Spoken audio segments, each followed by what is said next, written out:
தமிழகம் முழுவதும் 24 ஐபிஎஸ் அதிகாரிகள் இடமாற்றம் செய்யப்பட்டிருக்கிறார்கள். அண்மை செய்தியை பார்த்து வருகிறோம். தமிழகம் முழுவதிலும் இருந்து 24 ஐபிஎஸ் அதிகாரிகள் இடமாற்றம் செய்யப்பட்டிருக்கிறார்கள். மதுரை தெற்கு மண்டல அமலாக்கப் பிரிவு எஸ்பி சுஜித்குமார் சென்னை துணை ஆணையராக இடமாற்றம் செய்யப்பட்டிருக்கிறார்.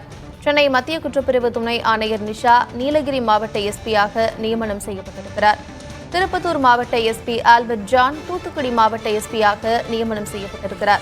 பல்வேறு மாவட்டங்களுடைய காவல் கண்காணிப்பாளர்களை இடமாற்றம் செய்து தமிழக அரசு உத்தரவு பிறப்பித்திருக்கிறது. அண்மை செய்தியை பார்த்து வருகிறோம். 24 ஐபிஎஸ் அதிகாரிகள் இடமாற்றம் செய்யப்பட்டிருக்கிறார்கள். மதுரை தெற்கு மண்டல அமலாக்கப் பிரிவு எஸ்பி சுஜித்குமார் சென்னை துணை ஆணையராக இடமாற்றம் செய்யப்பட்டிருக்கிறார். நீலகிரி மாவட்ட எஸ்பியாக நிஷா நியமனம் செய்யப்பட்டிருக்கிறார். தூத்துக்குடி மாவட்ட எஸ்பியாக ஆல்பர்ட் ஜான் உள்ளிட்டோர் இடமாற்றம் செய்யப்பட்டிருக்கிறார்கள். அண்மை செய்தியை பார்க்கிறோம். விவரமாக பின்வரும் செய்திகளில் பார்க்கலாம்.